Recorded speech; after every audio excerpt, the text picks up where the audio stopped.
Žiūrėkit, koks namukas.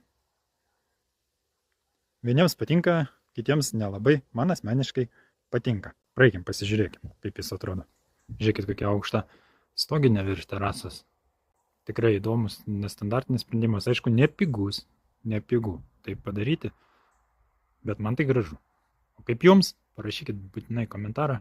Čia bus automobiliams stoginė. Važiuoja, pasistatai mašiną ir užeini į namuką. Labai patinka tokio namuko spalva, prieisim paskui. Pasižiūrėsim iš arčiau. Čia alyvuota pušinė. Dailylentė. Matosi medžio struktūra ir truputį spalva. Namo vadai, daugiau klasikinis stilius, modernus stilius, kai jų nėra. O va čia klasika.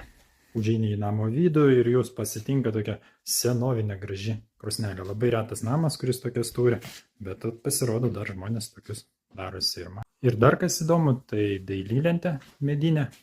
Atrodo, kad jinai nedažyta, o iš tikrųjų jinai dažyta. Labai natūrali spalva. Ir visą tai derinama su gipsiniam sienom. Darbai viduje vyksta, vėdinimas, namukas jau neužilgo bus pabaigtas. Jeigu patinka mūsų darbai, prenumeruokit kanalą ir iki kitų susitikimų.